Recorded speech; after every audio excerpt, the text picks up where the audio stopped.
মালপোয়া বানানোর জন্য এখানে নিয়েছি খেজুরের গুড়, চিনি, টক দই, সুজি, নারকেল কোড়া আর দিয়ে দিয়েছি 2টো পাকা কলা। মিষ্টির স্বাদ ব্যালেন্স করার জন্য দিলাম 1 চুটকি নুন, দিয়ে দিচ্ছি এখানে এলাচ দারচিনির পাউডার।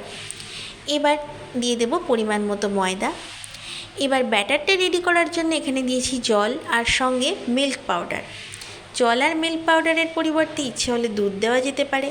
ভালো করে ফেটিয়ে দিয়ে দেব বেকিং সোডা, একটু মৌরি। বেকিং সোডা মৌরি দিয়ে আবারও ভালো করে ফেটিয়ে নিতে হবে। যত ভালো ফেটানো হবে মালপোয়ার টেস্ট তত ভালো হবে। খুব ভালোভাবে ফেটিয়ে নিয়েছি, থিকনেস ঠিক এরকম হবে। এবার এটা ভেজে নেব। হাতায় করে অল্প করে তুলে নিয়ে ভাজতে হবে। সাদা তেল গরম করে গ্যাসের ফ্লেমটাকে লো করে দিয়ে অল্প অল্প করে হাতায় ঢেলে এইভাবে ভাজতে হবে। একটু ছড়িয়ে দিতে হবে।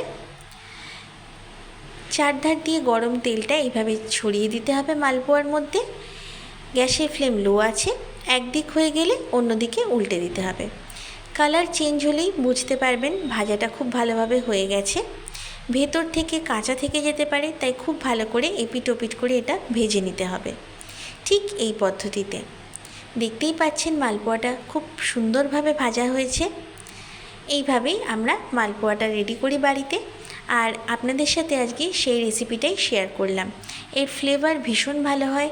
এই মেথড ফলো করে যদি আপনারাও বানান, আশা করি আপনারাও বলবেন যে মালপোয়াটা ভীষণ টেস্টি হয়েছে।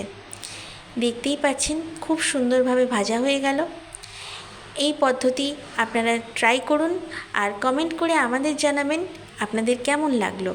রেসিপিটা যদি ভালো লাগে তাহলে প্লিজ শেয়ার করবেন, চ্যানেলটাকে সাবস্ক্রাইব করে নেবেন আর ভিডিওটাতে একটা লাইক দিয়ে দেবেন। দেখতেই পাচ্ছেন কত সফট হয়েছে মালপোয়াটা। আর এই রেসিপিটা দেখার জন্য আপনাদের সবাইকে ধন্যবাদ।